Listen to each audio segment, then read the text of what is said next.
Friends, welcome back to my channel.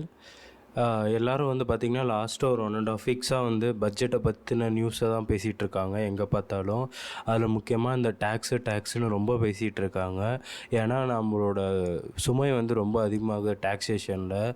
எது car வாங்கினாலும் tax, வீடு வாங்கினாலும் டேக்ஸு, பைக் வாங்கினாலும் டேக்ஸு, பைத்தமருப்பு வாங்கினாலும் டேக்ஸ் போடுறாங்க ஃப்ரெண்ட்ஸ். ஸோ அதனால் அதிக பேர் வந்து ரொம்ப ஸ்ட்ரெஸ்டாக வேறு இருக்காங்க. பாதி பேர் வந்து ஐடிஆர் ஃபில் பண்ணும்போது கொஞ்சம் ஒரு புலம்பிக்கிட்டே தான் பண்ணியிருப்பாங்க.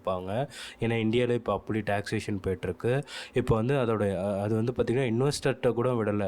சரி, நம்ம வந்து இன்வெஸ்ட் பண்ணி கொஞ்சம் காசு சேர்த்து வைக்கலாம் அப்படின்னாலும் அதுக்கும் ஒரு டேக்ஸை போட்டு நம்மளை வந்து காலி பண்ணிடுறாங்க. ஸோ அதை பற்றின ஃபுல் டேட்டா வீடியோ வந்து நம்ம பார்க்க போகிறோம். அதுக்கு முன்னாடி நம்ம சேனலை வந்து நீங்கள் ஃபஸ்ட் டைம் பார்க்குறீங்க அப்படின்னா சப்ஸ்கிரைப் பண்ணிவிடுங்க. மறக்காமல் லைக் பட்டனை கிளிக் பண்ணிவிடுங்க. சரி, வாங்க வந்து பார்க்கலாம்.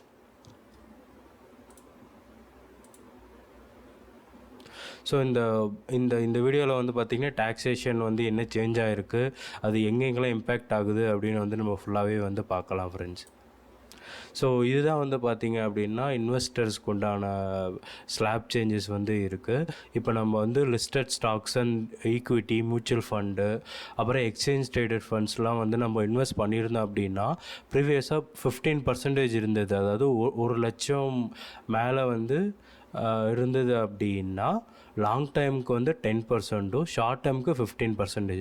அதுமாரி எஸ்டிஜியை பொறுத்தவரையும் அதுக்கு வந்து 1,00,000 அந்த கணக்கு வந்து கிடையாது. ஸோ டிஃபால்ட்டாகவே ஷார்ட் டேர்ம் கேபிட்டல் கெயின் வந்து டைரெக்டாக வந்து ஸ்லாபுக்கு வந்து போயிடும், சேலரிக்கு போயிடும், இன்கமாக போயிடும். இப்போ வந்து அந்த எஸ்டிஜி வந்து 15%லேருந்து 20% இன்க்ரீஸ் பண்ணிட்டாங்க. ஹோல்டிங் பீரியட் வந்து 12 மந்த்து.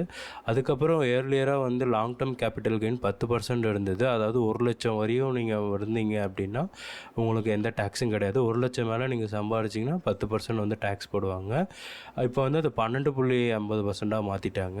அப்புறம் அன்லிஸ்டட் ஷேருங்கிறது வந்து பார்த்திங்கன்னா ஷேர் மார்க்கெட்டில் NSE-BSEல லிஸ்ட் ஆகாத ஷேர்ஸு. அது வந்து பார்த்திங்கன்னா 2 years as per slab rate வந்து வந்துடும். முன்னாடி 20% இன்டெக்ஸேஷன் இருந்தது. இப்போ அதை மாற்றி 12.50% மாற்றிருக்காங்க.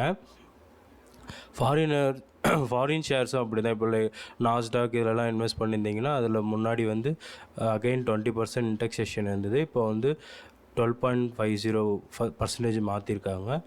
மியூச்சுவல் ஃபண்டில் டெட் ஃபண்டுன்னு இருக்குது, debt fund and ETF. So இது வந்து இப்போ வந்து பார்த்திங்கன்னா ஸ்லாப் ரேட்டு வந்து எவ்வளவோ அது கன்சிடர் வந்து பண்ணிடுவாங்க.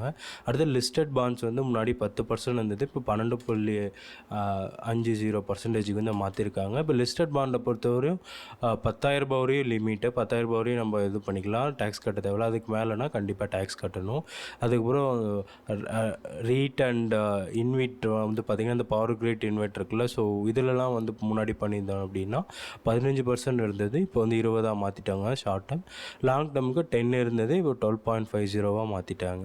அதுக்கப்புறம் ஃபிசிக்கல் ரியல் எஸ்டேட் வந்து பண்ணுறது ஸ்லாப் ரேட்டு 24 மந்த்ஸுக்கு வந்து ஹோல்டிங் பீரியட். முன்னாடி 20% டேக்ஸேஷன் இருந்தது, இப்போ வந்து 12.50% வந்து மாற்றிட்டாங்க. கோல்டு அண்ட் சில்வர் வந்து ஸ்லாப் ரேட்டு சேம் தான், ஸ்லாப் ரேட்டை பொறுத்து. இப்போ வந்து முன்னாடி ஸ்லாப் ரேட்டுக்கு இருந்தது, இப்போ என்னென்னா 12.50% வந்து மாற்றிட்டாங்க.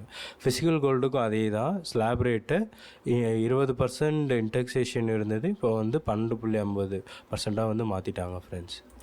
சரி, இதை மாற்றினாங்கனாலும் பரவாயில்ல. அடுத்தது STTன்னு சொல்லிட்டு செக்யூரிட்டி டிரான்சாக்ஷன் சொல்லிட்டு ஒன்று இருக்குது. ஸோ அதை வந்து ஏற்றிட்டாங்க. இது வந்து பேஸ்ட் ஆன் ப்ரோக்கரேஜ் எவ்வளோ வருதோ அதை பேஸ் பண்ணி வந்து இந்த சார்ஜஸ் வந்து அப்ளை ஆகும். ஸோ இந்த டேட்டா எல்லாமே வந்து பார்த்திங்கன்னா இந்த STTலாம் October 1 தான் வந்து கணக்கு ஆஸ் பர் இந்த பர்டிகுலர் டேக்ஸேஷனுக்கு. இப்போ நிஃப்டி ஃபியூச்சர் வந்து ஒரு லாட் நீங்கள் வாங்குறீங்க அப்படின்னா, இப்போது ஒரு லாட் வந்து 25 குவான்டிட்டினா 25,000 வச்சுக்கிட்டாலும் இப்போ வந்து பார்த்திங்கன்னா முன்னாடி 0.0125 இருந்தது.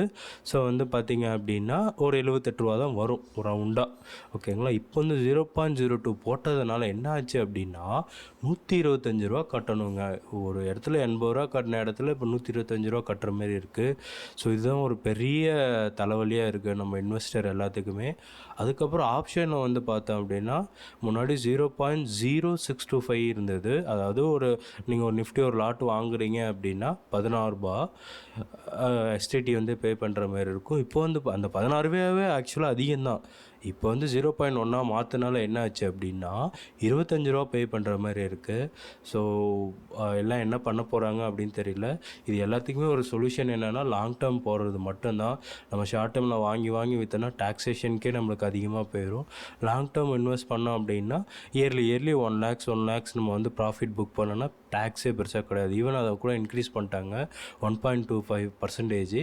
ஸோ அதனால் நம்மளுக்கு வந்து லாங் டேர்ம் போகும்போது 1,20,25,000 வரையும் நம்ம வந்து இப்போ இன்வெஸ்ட் பண்ணிக்கிட்டே இருக்கோம். ஒரு ஸ்டாக் ஏறுது இல்லை இறங்குதுன்னா இறங்கும் போது அக்குமுலேட் பண்ணிவிட்டு ஒரு ஒரு ஒரு வருஷத்துக்கு 1,00,000 நம்ம புக் பண்ணால் நம்ம வந்து பெருசாக எந்த டேக்ஸும் கட்ட தேவையில்லை. இந்த எஸ்டிடி ஸ்மாலாக தான் போகும், அதனால் பிரச்சனை இல்லை ஃப்ரெண்ட்ஸ். ஸோ அதனால் ஜஸ்ட்டு நல்லா திங்க் பண்ணுங்கள், நல்லா பர்ஃபார்ம் பண்ணுங்கள். இருங்க ஃப்ரெண்ட்ஸ். Thank you so much. அந்த வீடியோவை மறக்காமல் லைக் பண்ணிவிடுங்க. தேங்க்யூ.